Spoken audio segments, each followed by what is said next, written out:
Hello, everybody. Thank you very much for joining us this afternoon for our NCAD Gallery in Conversation event broadcast from the gallery here located on the National College of Art and Design, Dublin campus. I'd like to extend a very warm welcome to our speakers today, Brenda, Aherne and Helen Delany, otherwise known as the design duo Electronic Sheep, also NCAD alumni, who will be in conversation today with historian Hilary O'Kelly. This event is programmed on the occasion of our NCAD Gallery exhibition, Electro-Fuse, Electronic Sheep Exhibition and Working Archive, running until the end of January 2022, and programmed by myself and Kelly, curator at the NCAD Gallery. Electronic Sheep are internationally renowned designers who have worked together since 1998, creating illustrative and typographic knitwear jacquards based on narrative storylines that draw on their own personal lives while simultaneously reflecting a wide range of social, cultural, and political moments. The Electro-Fuse exhibition captures an edit of knitwear and archive that includes the design for the newly commissioned Kilburn Tapestries and the premiere of their 2021-2022 Electro-Fuse collection.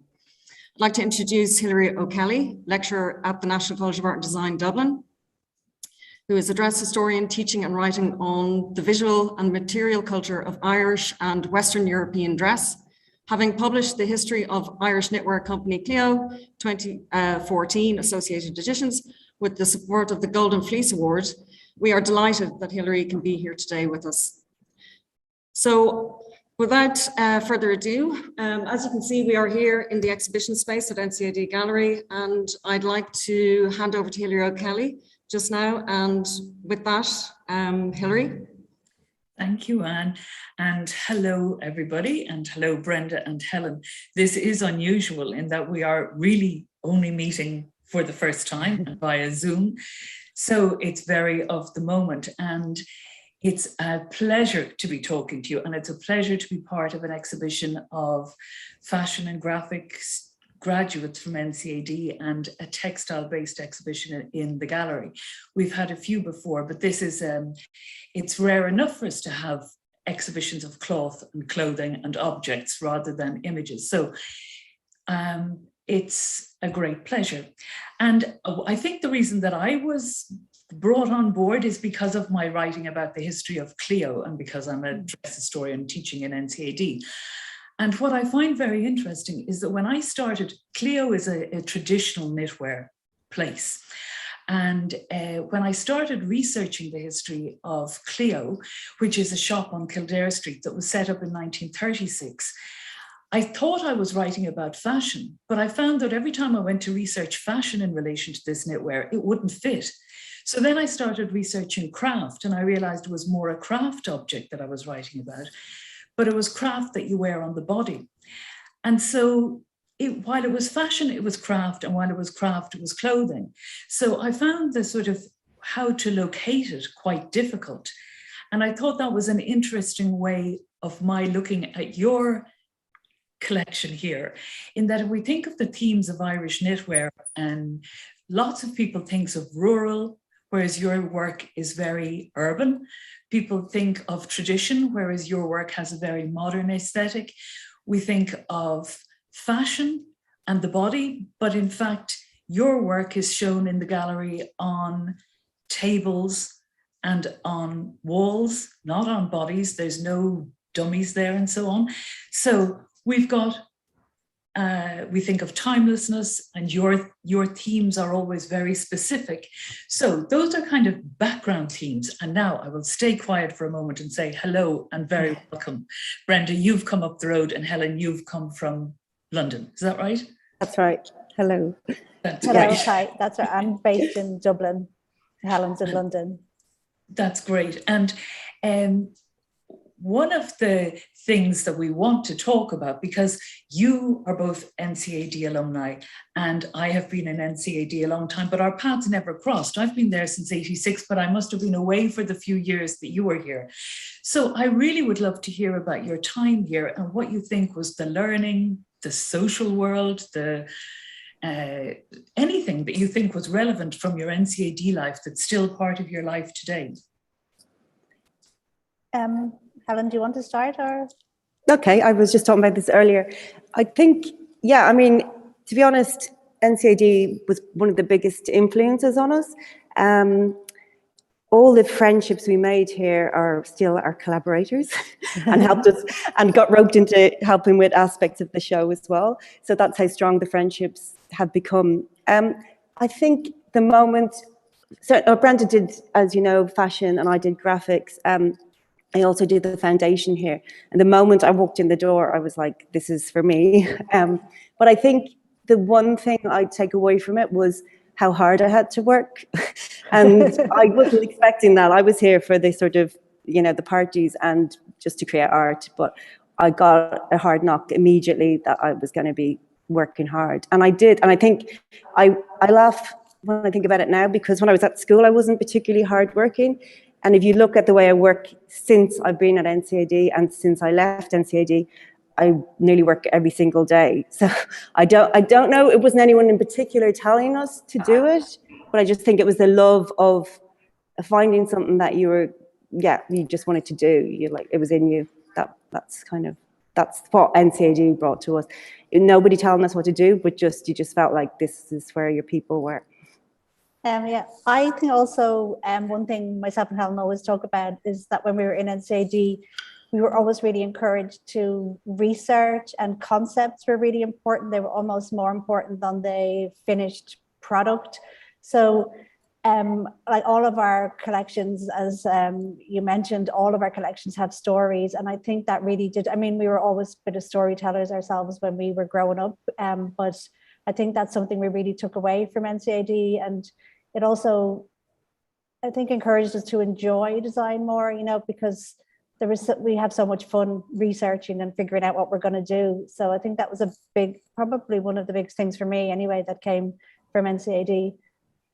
Well, you know, as I am currently in NCAD and continuing to teach students, I'm really encouraged to hear you talk about the significance of working hard and research, because I think sometimes students think that when they come, they might be told what to do and how many versions of something they're supposed to do. But the idea that you've suggested there, that you know, your work ethic changes completely once you start doing something you like, and that it doesn't really feel like work. It feels like this is exactly what I would like to be doing and playing with.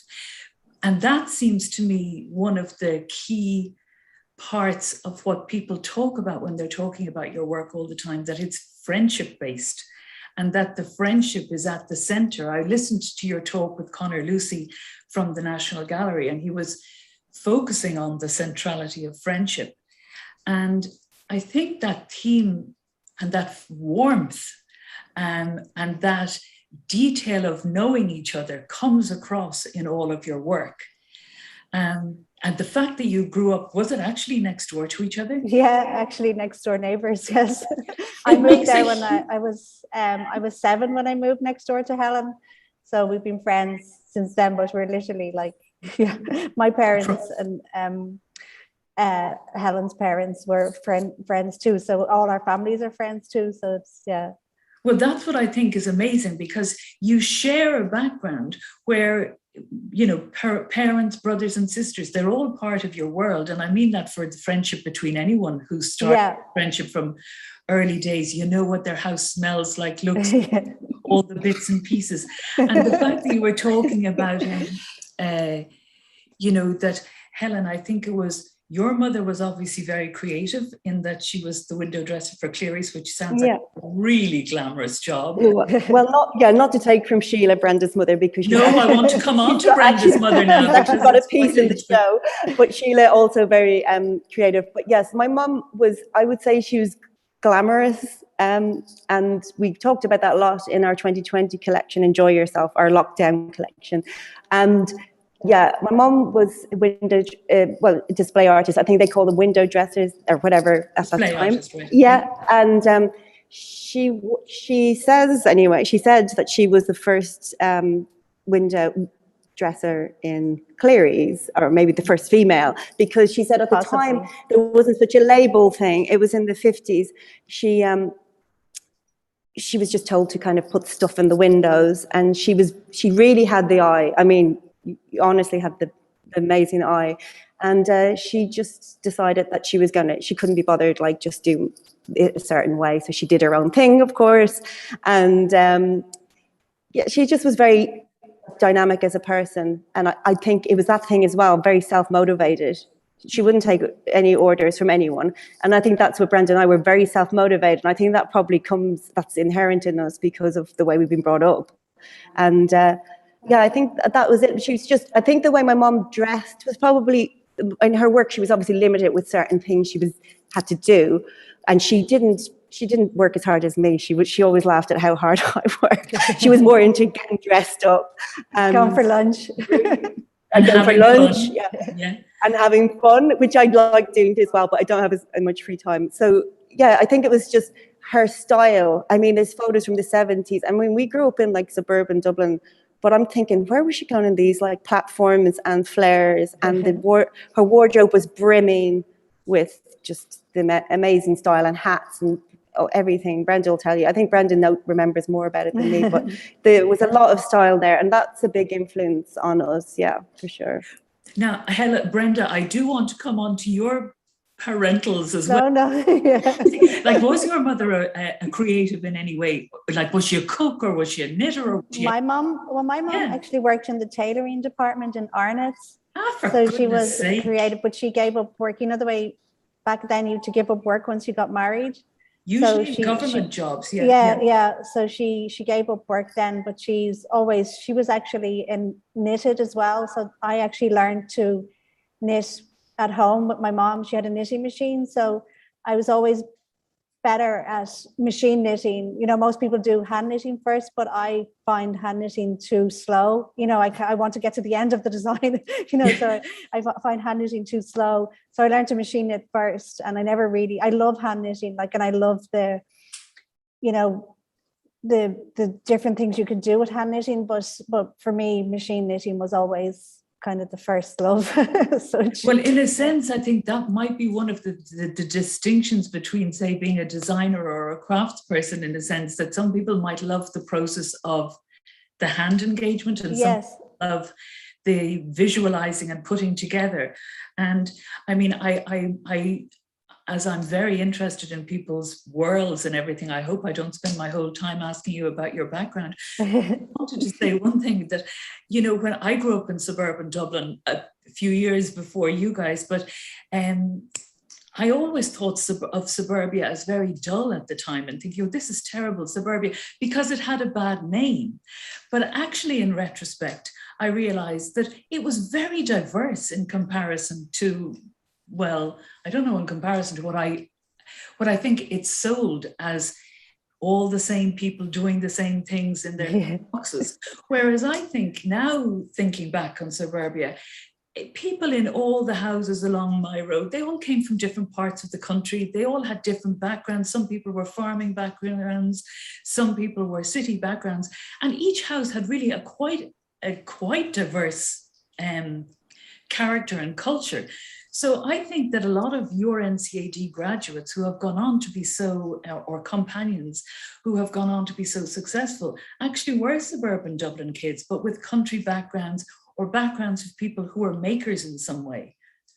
So I have sort of revised my vision of suburban Dublin, and you're part of my revision. Yeah, well, us too, actually. We couldn't wait to get out of suburban Dublin. We just didn't feel like that was where we should be. But, you know, years later, like when you look back at all, we actually come from the same road that Bono is from, Stevenwood Road.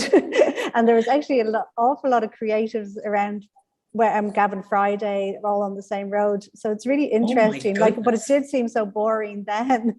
But now when we look back, we're like, oh my goodness, all those things that were going on. Yeah, and I also think, again, because I'm a dress history person, I'm terribly interested to know, like, if your mothers are dressing interestingly, making things. There's a knitting machine in your house, Brenda. Is there a sewing machine in your house, Helen? Or in both houses? My granny moved in with us when I was about 7, and she was actually hired to knit I don't know, my mother had her working in the sitting room knitting iron sweaters, I remember. So she was creatively working there. I didn't use the sewing machine, but the thing that you'll see this collection is about, the big thing which you're sort of getting towards as well is the music. It was the music scenes. It was the suburban music scenes that was big, and that's what was, you know, in the 80s and 90s. Well, we were teenagers in the 80s. That's when it really kicked off. Brenda's brother was what we would call a heavy metaler, and he had like all the gear, but he had all the proper gear. And I mean, we talked about this before, but just to touch on it again, that style, the street style that was happening in Dublin in the 80s, even though we just took it for granted. But we were more interested in the sort of the more distinct looks. So all the looks were going on. There was also the Cure look and, you know, goth look, all of that. And we kind of were involved in a few of those things. And I think that one of the things that interests me is that these were all these exotic looks in Dublin. There was a very homogenous look of people as well in Dublin in the 80s, where people weren't a bit interesting. So the people that you're talking about were the really interesting dressers. And I'm wondering, and I'll move on from all of this in a moment, but where did you guys get your clothes from? And where do you think, and where did you hang out in them? Well, when we were growing up, you know, there was a lot of fashion in our area. Like there was mods, there was rockers, there was new romantics, you know, it was all, and everybody had their own scene. So we kind of moved from one, like we were mostly heavy metalers, but we moved from one scene to another depending. But we hung around in town a lot. Like we would have gone to town every weekend and gone to Flip, you know, shopping and secondhand shops. So it was mostly secondhand shops that we would have, and record shops. That was our main focus where we would have hung out. Okay, so it's the same Flip and Arcade. Temple Bar back when it was Flip more, and Freebird. Yeah, Flip and Freebird. Okay, Freebird and and I was probably in Xanadu and Jenny Vander is a different. Oh yeah, of course. Yeah. But those were the kind of shops where you could get offbeat stuff. Exactly. Yeah. Yeah. Okay. So now let's see. You know, because you're talking about you're really motivated, you're really working hard, and you've got these kind of working, busy mothers as well in the background, and I'm wondering. And grandmothers in the background, as far as I can hear, there's a action. So when you finish, I know you collaborated with each other for your final year shows, and I think that's something that often happens now between fashion and graphics people, that there's somebody does the lookbook for each other, or that there's some kind of collaboration. I don't know if you started that connection, but I'm interested to know then. You know, you went off after college, did your postgraduates in graphic design and in knitwear, is that right? Well, when we left college, I went to live in Germany, and Helen went off to London and then to New York. Helen worked in a lot of different, where did you work, Helen, in New York?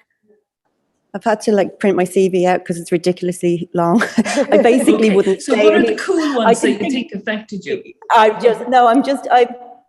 think moving country was the most motivating part of the whole getting the job, more than getting the job. So first worked in Pentagram when I graduated in London, which was my dream. And I went to work with Alan. I mean, only graphic designers will know this nerdy part, but no offense, but you know, I was a really big fan of Pentagram, as was many of the graphic design students at the time. And it was like a dream to work there. And then I went to work for Alan Fletcher's associate, Thomas Mance, who was a big influence, which is why, you know, I could do precision. He thought, you know, I learned loads at NCAD, but I left, I was still quite messy and I wasn't able to do the precision. And Thomas Mance is like this amazing graphic designer with precision. And that was like my real kind of apprenticeship, I would say, like to be a really proper graphics person. But anyway, I was more interested in magazines. So I went to live in New York and worked for Condé Nast for Glamour magazine. Hence the fashion aspect was pulling me all the time. And it's a long story, so I won't go into it all, but then I went to Rome and worked in multimedia.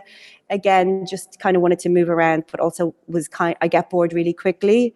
And I also wanted to learn everything I could possibly learn when I was young. It wasn't like I wanted to set up my own business, but it was like, you would think I did, because I actually was like, I want to know everything. And now all the things that I learned really come into play now.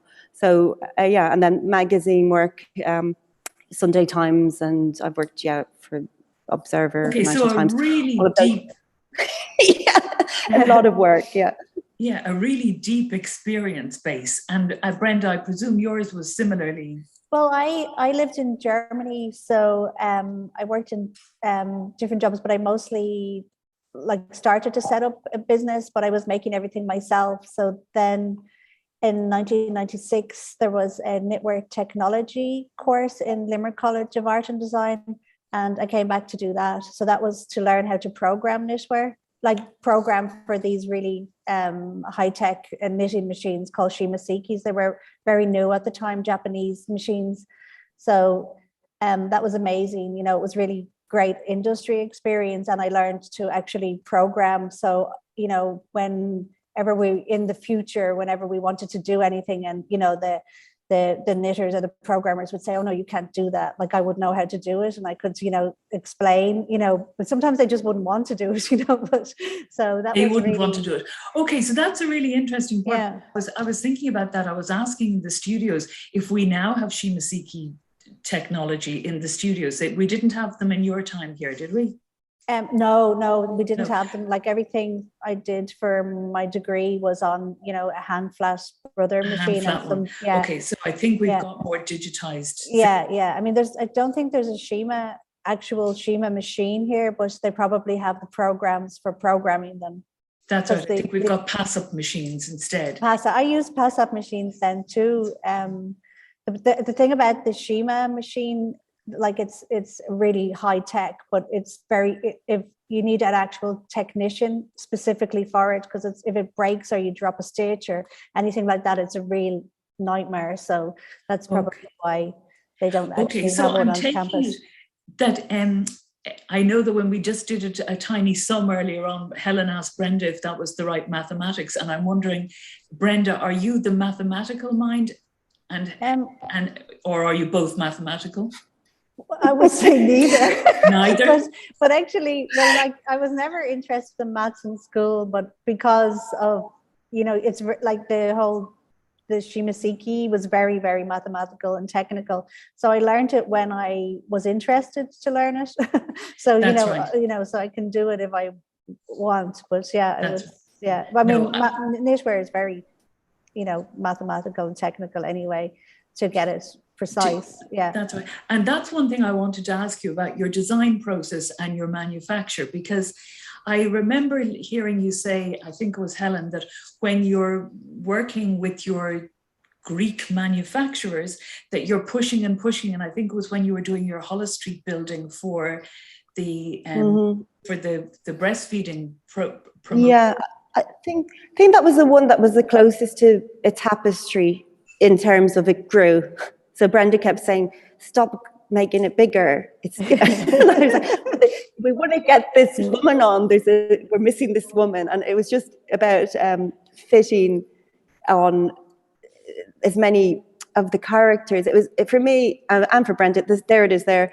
The story, I mean, I probably get more carried away. The story becomes so important, and I just wanted to get the right amount of people on it, and because it was about breastfeeding, but it was also about diversity, and it was really important that everybody was there, that everybody that needed to be there, and it was there, and also there was just all these different types of characters, and the clothes are really important that the people are wearing.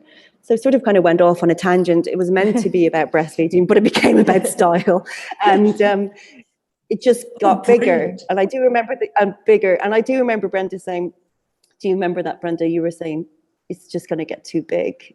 But actually, I think it was great that it got so big, because it led to lots of different things. Well, it was a project that Hollis Street had asked us to get involved in to promote breastfeeding in Ireland, because we have a very low rate.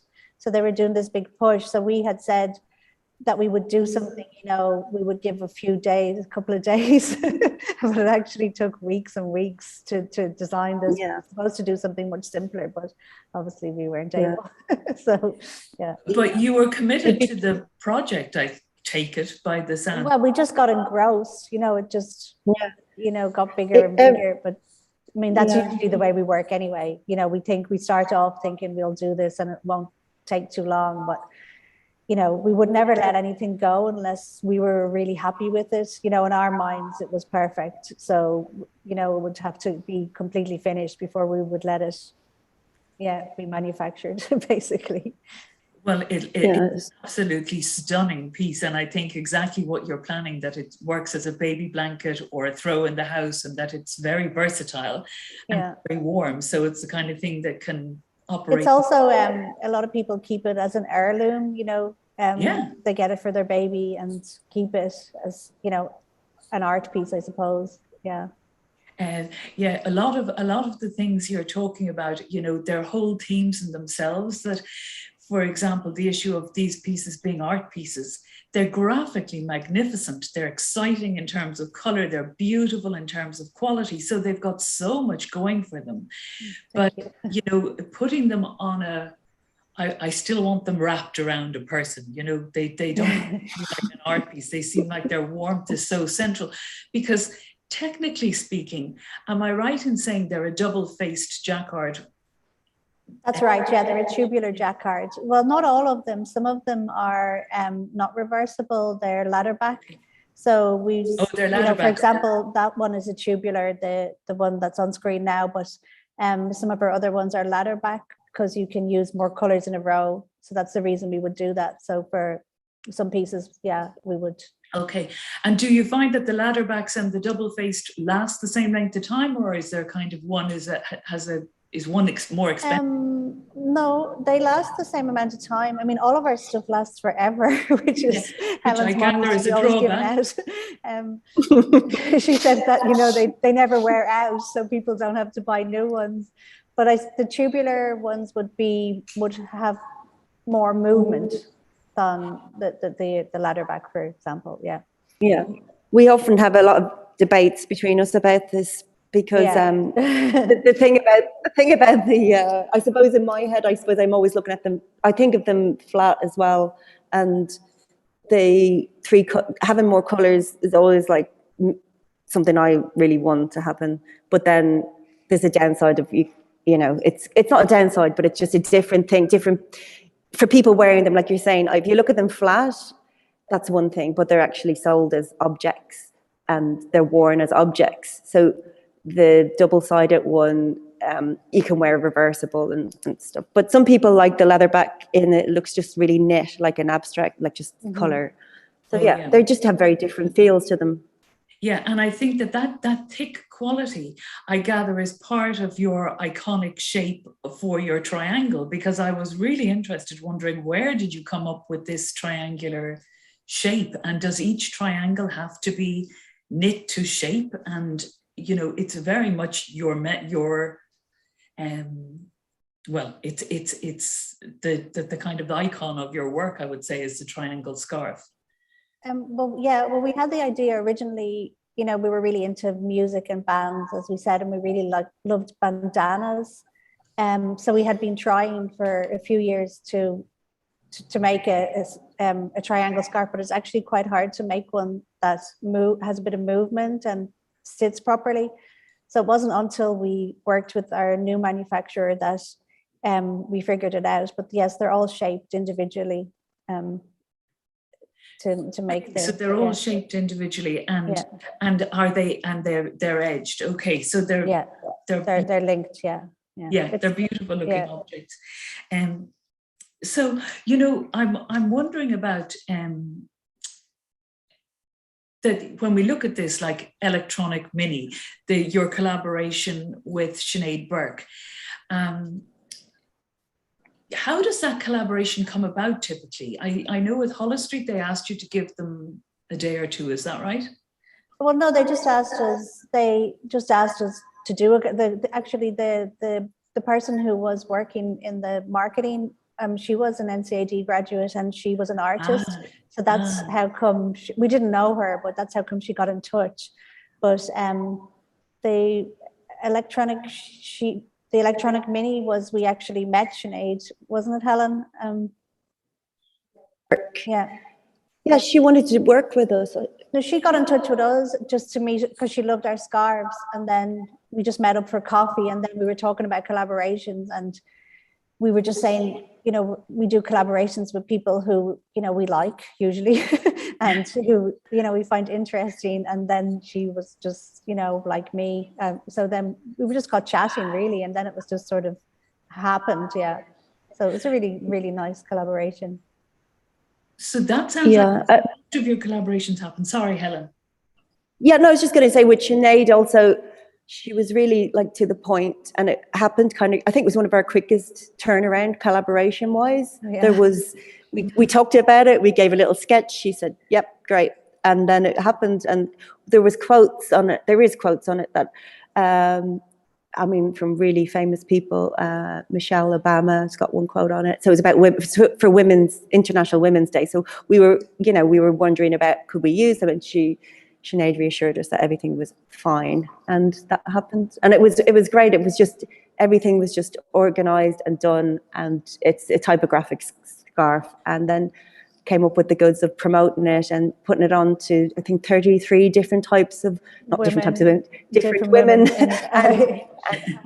And all over Ireland, and doing from different backgrounds and careers, and it was just amazing. And she, like, when we do the collaborations, we end up normally doing most of the, well, not you know, we take them on and we say we'll do most of the work, and that's fine, and we produce them and everything. But this one, Sinead really wanted to be hands-on and got lots of people involved as well. It was amazing, wasn't it? The shoot turnaround was done. She had it all in a weekend. She had all these people set up for a shoot and all these women to pose for the shoot, and she had the photographer, stylist, everything. She was so amazing. It was really, oh my goodness, it sounds like a perfection of collaboration.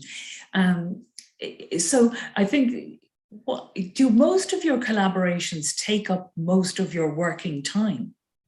I mean, is that what your basic working model is, collaboration, or is that the exception? No, I think they're an add-on, actually. They're not our time. We don't consider them as our collections are our theme. Sorry, is that what you're going to say, Brenda? Yeah.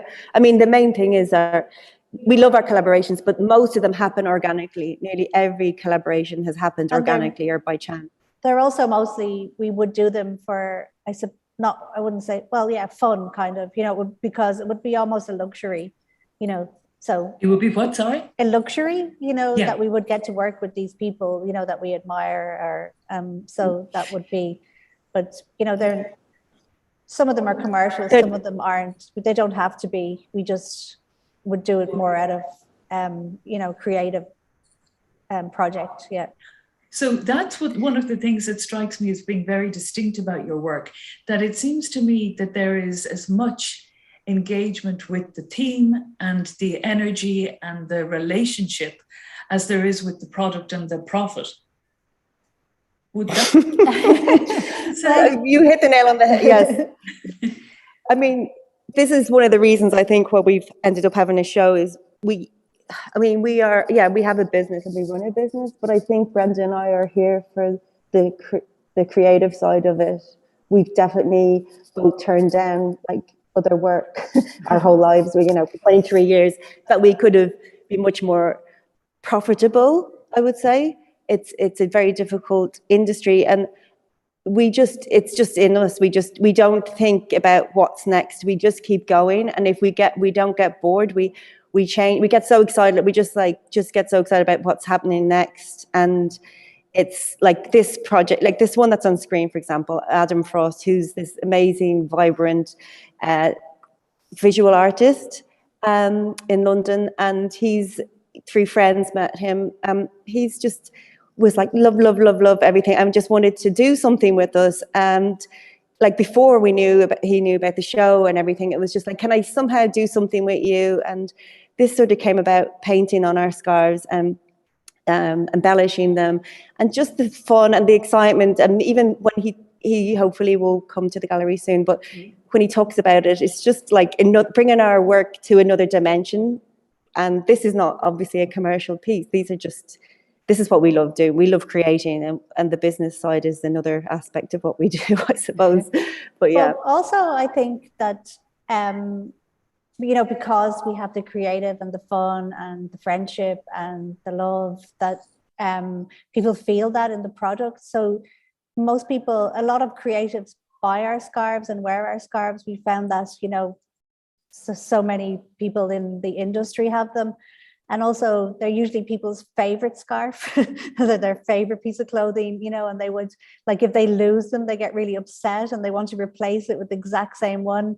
So even though, it seems like we do spend a lot of time, creating, it also works in terms of the product at the end of it is a great product and something that people love. So it works both ways.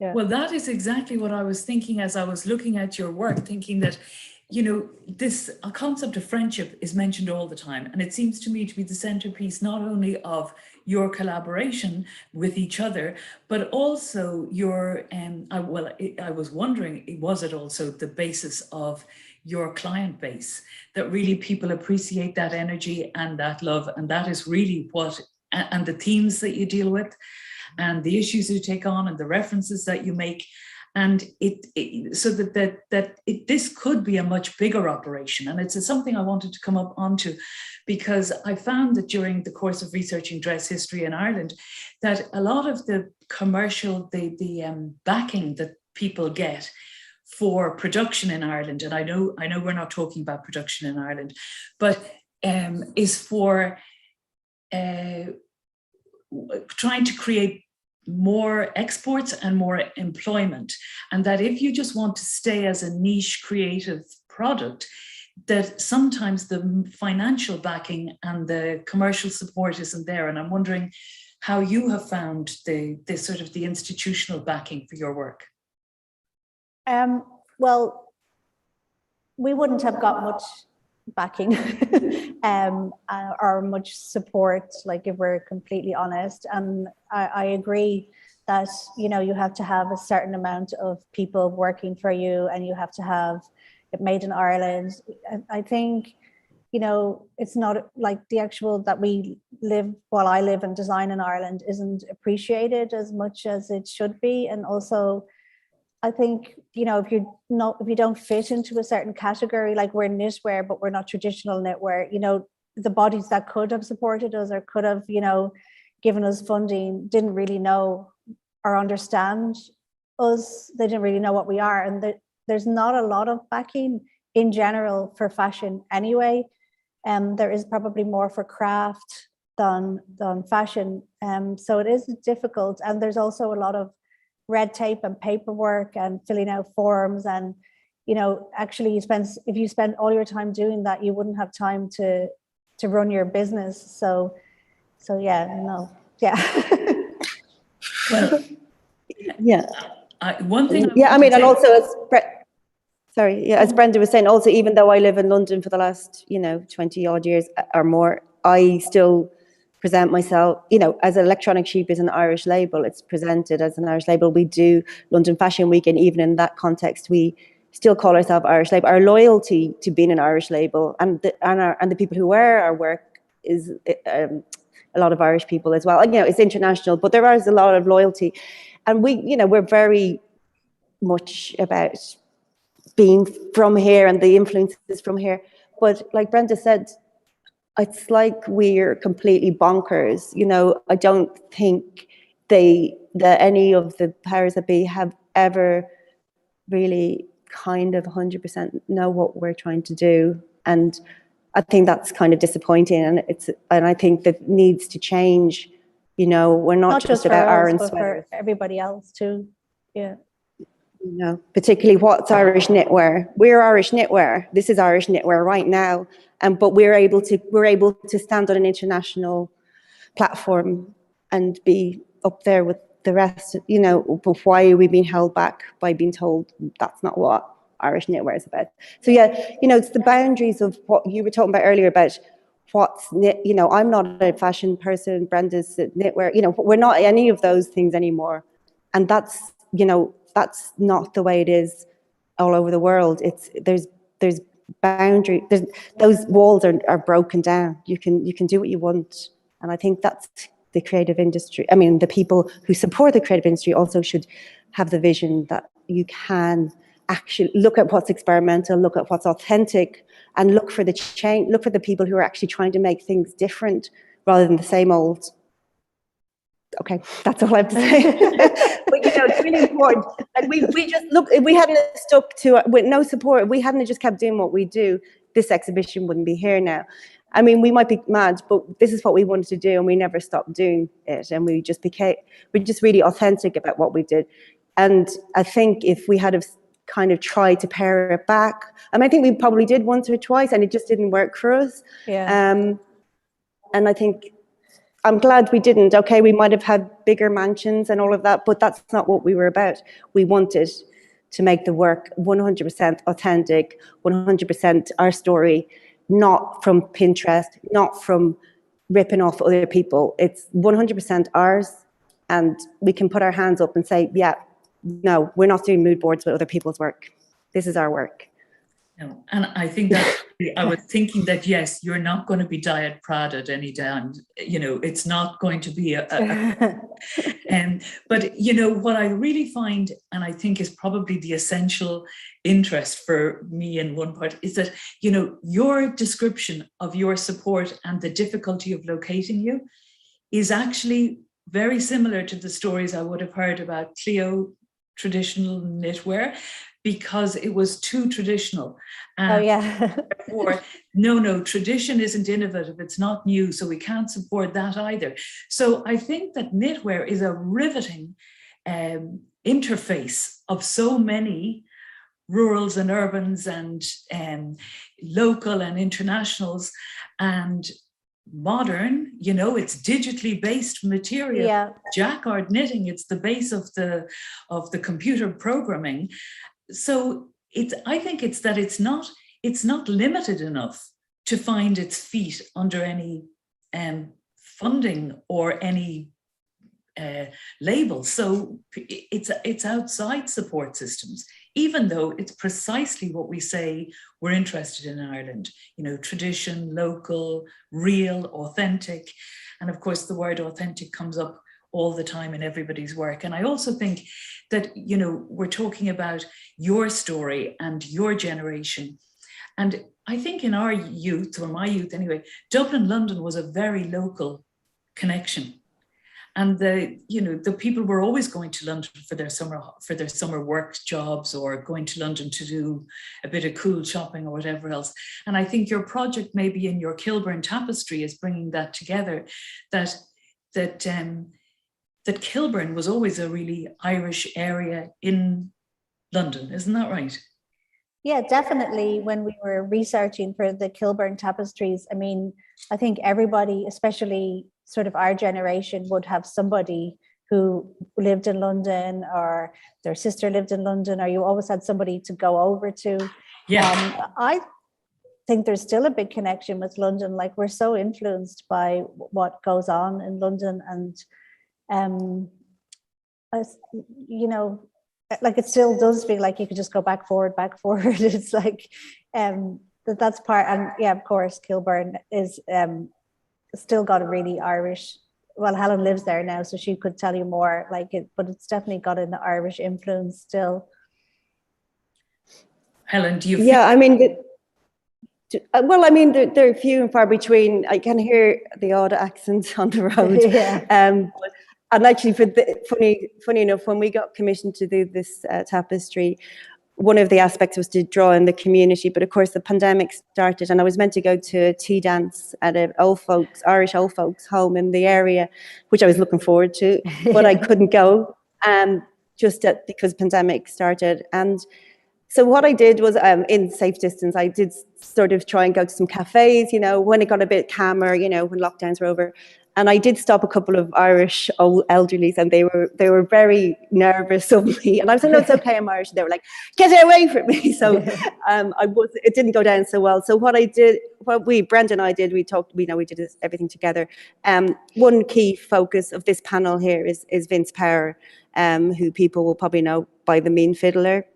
So Vince is a big music promoter and set up the Mean Fiddler in Harlesden in the 80s, and also then in Dublin, and now he's got Powerhouse, which used to be Dingwalls in London, and loads of other places. But anyway, he's really been helpful with this because he gave us some of his original photographs.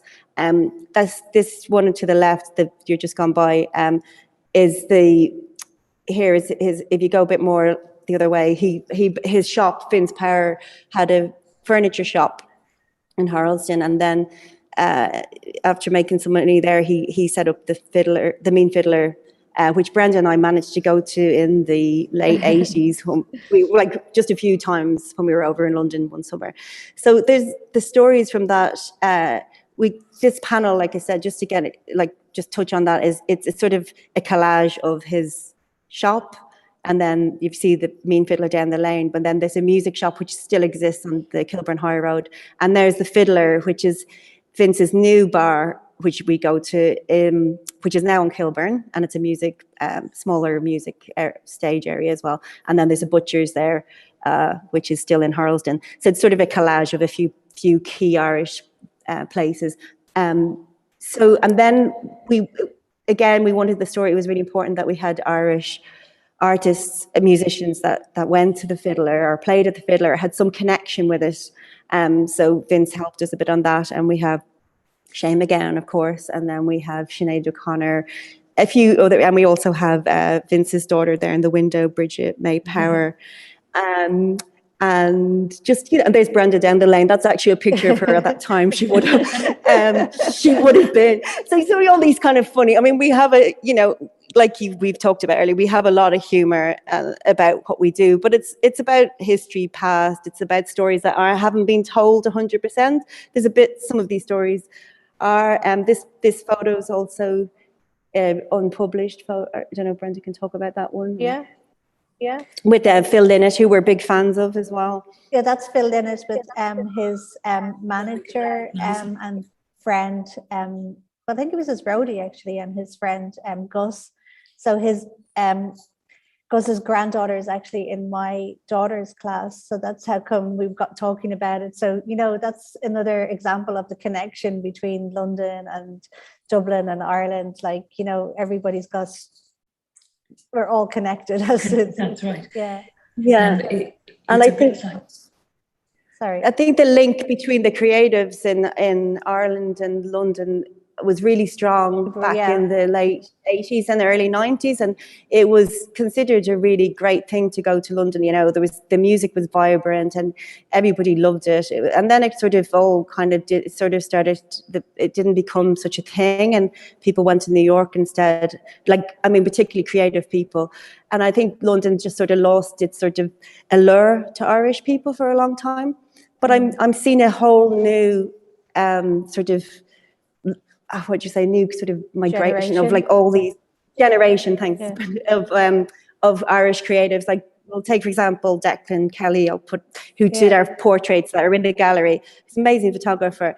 And I went to his exhibition a few months ago in London, in Hackney or somewhere like that. And all his friends, they were lots of graduates from NCAD. I couldn't believe how many graduates from NCAD were at the exhibition, and really talented, and again, really excited about being in London. So it's quite nice to see there's still that connection between Ireland and England more of a London, Dublin, maybe, or London, rest of Ireland. I don't know, and see particularly there's lots of there's lots of Irish professionals in London as well. But I think that that's important that we connect those two things, that we are influenced by each other, and that the London styles and music as well, they both cross over. And it was a difficult piece to do, the Irish, in Kilburn, when there's not loads left, but I am there in the chair, so I'm still there. and I'm Irish, and I'm sitting there, and that's my daughter Trilby Fox beside me, and that's my sitting room. And then there's lots of little nice stories there. So because we couldn't find local people who wanted to take part and were running away from me, we basically asked for so we have other friends who's have like these are little heirlooms, and there's lots of stories which I won't get into, but like the Sacred Heart thing is not mine. You know, there's different.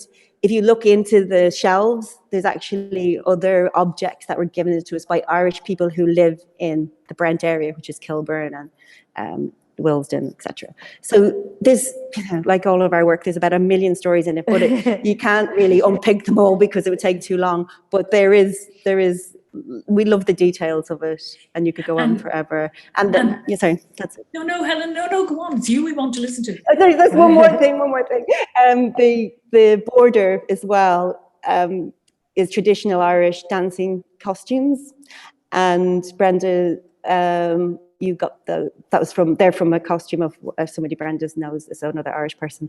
So you know, it's just all they're really important that we have our own content, but also that has this sort of, I guess they're like symbols in a way. There's layers of meanings behind it, and sometimes we don't. So we have, like, for example, one of my siblings is like, has a lovely scarf, we think, you know, from a while ago, and she's like, I love the colours on my scarf. And I said, is that the one with the girl lying on the bed? You know, it's called East 14th Street or something. It's like a New York, a girl like wearing boots. And my sister's not into that style. Like, she's kind of a punk girl lying on a bed with a magazine. And my sister's like, there's no image on that. And then she had it for a couple of years, and then she looked, and there it was. And she said, oh, I never saw that. So it doesn't matter. Some people buy our scarves and they don't know that there's, you know, they're not buying it for that reason. There is loads of flowers around it, so it's hidden. But there's lots of hidden messages. Sorry, there's one last thing about before we forget about the tapestries. Enda Walsh, who's the playwright in Kilburn as well. His typography, that's really important as well. But anyway, we'll come back to that. That's his text, or it's his suggestions. That's his. It's his. They're from 3 of his plays. And he kindly let us use, sorry, just because it is really important, and I forgot to say that on the left there. Yes. We asked to pick out if he would help us and let us use his words that would be relevant to sort of Irish people living in London. So these are plays. I mean, and we were kind of keeping the theme a bit light about, you know, music as well. We wanted to be a positive piece about, but his words are a bit more gritty. But that's there. But of course there are.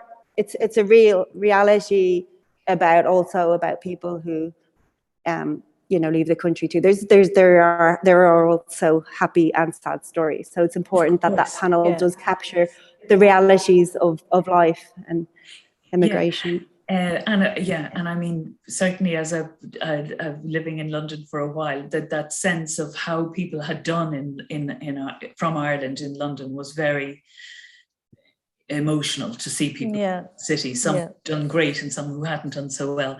And it's a wonderful tapestry, and I understand that it's funded by some art. It's an art award that you got to fund this. Is that right? Yeah. It's Brent. It was Brent Council. Yeah, Brent Culture Fund. It was called. Yeah. Okay. And the drawing, the quality of the drawing and the colours are magnificent and so detailed. And I think this is where you push the technology. Is that right? That the manufacturers, I presume, do not want to give you that. But this is the working drawing. So when the finished tapestry will look a little different. Yes, there's a few things that will have to go. Yeah, but actually, we're in the process of it. Actually, the manufacturer that we have now is actually, you know, he kind of will do. I mean, he'll give out, but he'll do anything really to make it work. And you know, he did at the beginning, like way back when we started working with him. You know, he made school uniforms. You know, so he's really obviously creative as well, and really open-minded to, I mean, sometimes he gets a bit annoyed, but in general, you know, like we definitely couldn't have done, like we would have liked to have, you know, made our stuff in Ireland, manufactured in Ireland, but they never would have let us do this. You know. Well, I think it's just a unique relationship. I mean, we've been working together for like 15 years, I think. And like when we first started, it was literally he would do stripes for us and maybe a tiny bit of a figure. And it's just, I think, you know, we yes, like Brenda said, we would definitely have, we do have some pieces here that are made in Ireland, but the simpler pieces. Yeah. I think it's just a unique moment when we met somebody who actually wanted to work with us and liked our work, and then was like, came on this sort of journey with us and said, yeah, okay, well, not in so many words, but just literally every year pushing it a little bit further. Will you try this? Will you try this? Will you try this? And us kind of feeding that backwards and forwards and taking it back and fixing it and it's a very long process. And I think in fairness to the manufacturer, they realized that we're very passionate about this and they've kind of just jumped in. I don't know why, but they still want to do it with us. And we're very lucky, because I think that's not always the relationship that everyone will have with a producer. No, and I think that's probably because you generate that relationship. But, the time is getting very short. But do you send them a sketch, or do you send them a digital file, or what do you send them? It would be more like, a computerized knit pattern that we would have worked out, sort of. Okay, so you go from your sketch to a computer. Yeah, like we would program it ourselves. Yeah. We do all the work. All the work, yeah. Oh, we do all the work, basically. Yeah. Oh, wow. So that's brilliant. Very technical. Hence no glamour. Yeah. So may I ask you, the Kilburn Tapestry, I think, is going to be a beautiful memento or marking of our relationship between London and Dublin, and it's going to hang in the Brent community. That is wonderful. But you're also doing a contemporary collection that's celebrating really an anniversary. So what's this year's collection, or this latest collection of knitwear, about? Well, this collection this year is called Electro-Fuse, and it's about, more or less, about a night out that myself and Helen might have had. But it's, it's surreal and fictional, but also all the places featured in the collection are all actual places that we've been to. It's not actually, is there a celebration this year? No, there's no. Well, there's always a celebration. There's always a celebration, yeah. Well, it's 23 years. We sort of had a 21st, and we're celebrating 23 years. Yeah. It was more, was it to align with the show? I don't know. We have this comic, so Electronic Cube comic since 2003. Well, we started in 98, but just, again, one of the things that we don't have time to do, that sort of became sort of put to the side because of finances, because of all of those things. It's just been in the background. So our sheep, the electronic sheep, is is on every scarf as a woven label, but it's also an inspiration for us every collection. So while you probably won't see it, we use the comic a lot for our collections and the characters in it. So anyway, this year we were like, okay, it's time to just kind of embrace the comic. It's not so we have a client base too, so it's quite bold and more daring. Like, some of our designs are more pared back. So this one, it was really like, let's just do whatever we wanted. Yeah. And it's really like, it's very common, but there's tons of stories in there. But we've also used like this cute, there's videos to go with them as well, so you can scan the QR codes, I think you would call them, on the scarves, and they go to like music videos. Pet Lamb is one of the bands in Dublin, band from the 90s who let us use some of their music, and there's some what else is there? The sound waves that we used from the sound waves of Electronic Sheep. So there's a knitted film to go with it that we did with artist Aherne, who's also NCAD graduate and lecturer. And so there's a lot in this in terms of stories, but there's also a lot in it in terms of future of where we're going. So we're doing more digital work. We also there's a series of screen prints that go with this that were also printed at NCAD in the print department here. So we've been asked more and more, can we have prints of our work? And, like here we are in an art gallery. And I think that's something Brenda and I've been, veering towards for a long time. And maybe even at the beginning, because now we're digging at the stuff even that we did at art college now. And it's something that's in us. We wanted it to be seen as flat visuals as well as being objects. So it will translate beautifully or complement beautifully graphic screen prints. And you know, I see from my clock here that it's coming up to 5 o'clock. So can I just say something, and then I'll leave it to you and see if there are any questions. But, you know, I think it's amazing that you call yourselves Electronic Sheep, you know, based on a kind of a dystopian sci-fi do androids dream of electric sheep. But your narrative is so far from dystopian sci-fi. It's so warm and loving and engaged and real that it's, you know, quite a dichotomy. And I think that that's something that's really kind of central to knitwear, that it is a little bit undefinable. It's a little bit crossing boundaries, and it's linking. You know, knitwear does link people, and you know, as a process, it links, and as your two-faced or your double-faced fabrics link two sides of a story and so on. So there's so much kind of metaphorically that links up together with your materials and your making. And the idea that you can scan a QR code on a piece of knitwear and arrive at a digital screen is just mind-blowing. And I was at the Business of Fashion Voices conference last week. I don't know if you engage with that, but there was the CEO of Balenciaga was talking about the new Balenciaga, and they were talking about it as a platform, not as a fashion label. And I thought it kind of fits with your world, that, you know, what are you? Are you craft makers? Are you fashion designers? Are you graphic designers? Are you artists? Are you activists? And in a sense, it seems, are you comic designers? That you are a platform for creative and social engagement, and you are a platform for making connections. And it seems to me that you can launch, you know, anything from your platform because you have such a following and you have such, you know, brilliant output. And I see that the photo that Anne has on the screen at the moment, just that greasy spoon one, as I was looking at that distance, I thought it looked like a Madonna and child. And then it was lovely to go up and see, oh, it's not a Madonna, but it looks like a Madonna halo and a baby in her arms. It's far from it. It's a fry up.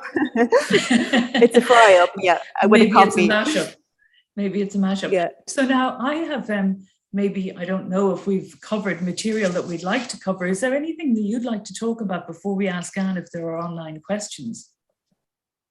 No, I think that's more or less covered everything. Has it? Yeah, I think so. All the layers of complexity of rural and urban. But just to mention, actually, we did actually sell in Clio in, I think, around 2002, 2003. A baby collection, yeah. I'm very glad, because I always think that Clio are very open-minded to taking things. Yeah, like just when we started, we did a baby range, and I went in with it one day, and they took it. Yeah. Oh, good! I'm blinking delighted to hear that. Yeah. I think one of the things that, to conclude for me, is that we didn't mention is that on the wall here to my right, I can maybe swing the screen around a second, but. Is our graduate project, and it's just, I just think you never know. Like when we did this degree project together, these photographs for Brenda's collection, and I wanted to do fashion, or I wanted to do photography or whatever. I mean, I never really did graphics 100%. That was my degree show. You just never thought that in the same building, more or less, that it would be hanging on the same wall, and it was printed here, and it was from 92. And it's just, you just don't, like, it's, you know, a long time ago. And I think it's really interesting that it's sort of, it almost feels like a destiny, you know. It's like you just can't imagine that you would go that full circle. And just because we've kept them, I'm a bit, you know, I kind of keep a lot of stuff, so we still have them. Like the original prints and everything, and I just think that's a lovely part of what we do, but I also think it's a lovely part of being in NCAD, the freedom we were given, like to kind of, at least then we crossed into different disciplines, and I think that was something you could do whatever you wanted, nobody really cared. So I think that was really nice. I think that was really nice. It was the freedom of that. It was a very communal place, I think, in 1992. Do you agree that there was that there was a sense that everyone in the college was doing the same thing? Yeah, definitely. Yeah. Yeah. It was. And I think that there's a lovely circularity to you, what you're saying, Helen and Brenda, that, you know, if you follow your passion, it does tend to bring you back to where you started, that, you know, that the life, that the shape of life is a circle. Yeah, I'll just turn this around and say maybe you can kind of see, I don't know if you can see from over there, but anyway, there's prints on it. When you come to the gallery, you'll see on the wall the original prints. Yeah. And the gallery is certainly a big addition to the college since your time. And I think this exhibition is beautifully curated. And I think that the flags, that has such a festive air of the flags hanging from the ceiling. And I know that, I think it's interesting the way that the collection, that it's being curated. And Anne, if you want us to stop talking now, just raise your hand there. No, it's fine. Actually, there was just one question from a long time ago. Sorry, Nick, but there was a question from Nick Holden. I did put it in the chat there, but it's difficult to see. But it was just about collaborations, but I don't want to bring you back there really, but it was just about, can you tell us about how the collaboration Playmobil came about, two of my favorite brands together, and then some other comments about how, from John Paul Dowling, about how impressive the list of design studios in London and the people that you've worked with, just very nice comments here and impressive body of work really. Yeah. I mean, that is one of the things, how impressive the people you've worked with and the people who are buying your stuff and the people where it appears and the coverage that you get. And it doesn't have any of the hackneyed storylines. So we don't have the grey clouds and the Irish music. We have a whole aesthetic, but it's still the same, you know, there's an essential similarity. Mm-hmm. Yeah, I mean, just to answer the Playmobil, they rang us, that's all, randomly. I don't know where they found us. But that happens as well. People just randomly see you in a mag. I mean, we got good. It was for our press. 40th. It was for their 40th anniversary, and they wanted to do some sort of collaboration for it. So that's, wasn't it? Yeah, 40th of Playmobil. And were you relevant to them in some particular way? I think the girl who took the project on, who was art directing the project, just was a fan of what we were doing and brought it to the table of like, I have this unknown label, you know, this is in London. You know, she got brownie points. I found this label that's going to fit the bill, and that's what happened. And then, yeah, we did it. Yeah. That was it really. But it is people seeing you, but when we get, I suppose sometimes we get press in England and Ireland, really. That's probably where we've been seen in the paper or something. Yeah, and you do get great press. But I was yeah, we do. Yeah. No, go on. I'm just interested. No, I just want to say something. Yeah, we are very supportive. But I sounded earlier like we don't get any support. We do get lots of support in terms of the Irish press are amazing for us. Like lots of really great you know, support there, and our people customer base.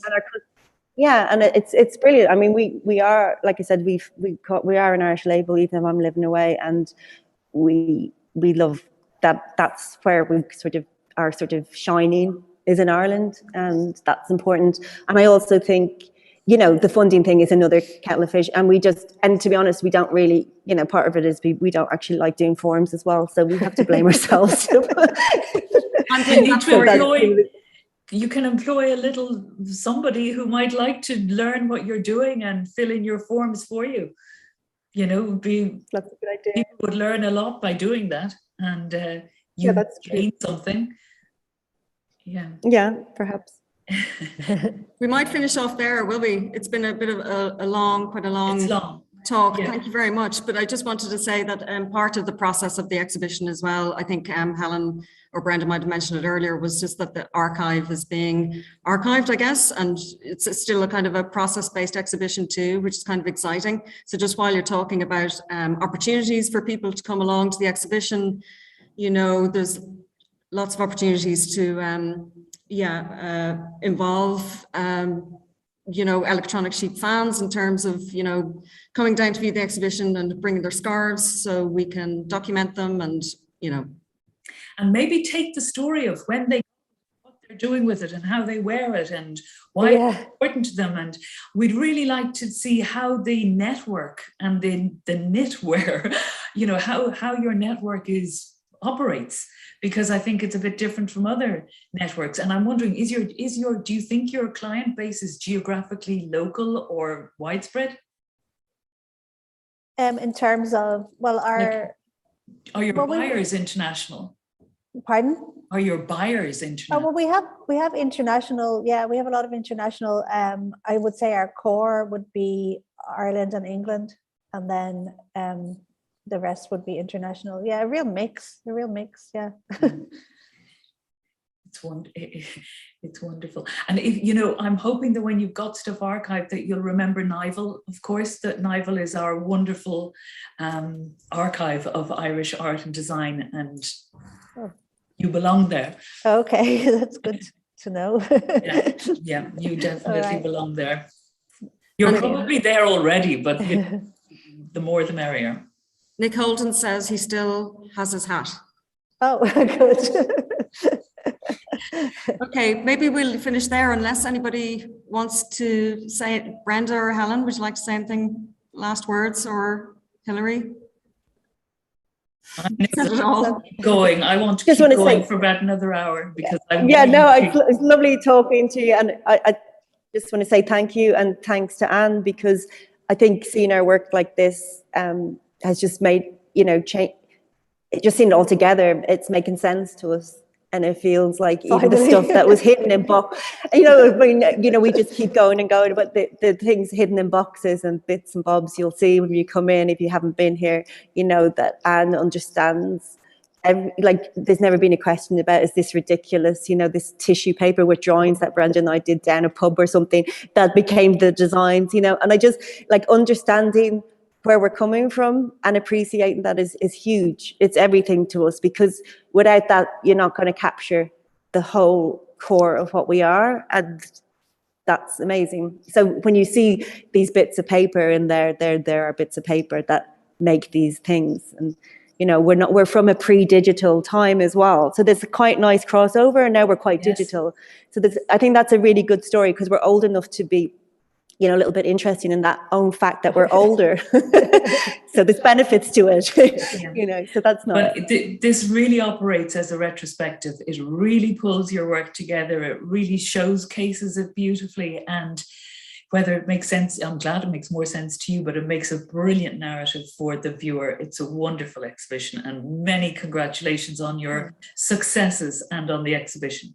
Well, thank you, Hilary. Thank you. Congratulations from me too. Thank you so much. Thank you, to everybody. Thanks, Helen and Brenda, especially, and Hilary, thank you so much for your time and interest. Pleasure. And brilliant conversation between the three of you. That was fantastic. Thank you very much. And thanks to our audience. Everyone else. Thank you. Thanks to our audience for joining us. Thank you very much. Thanks.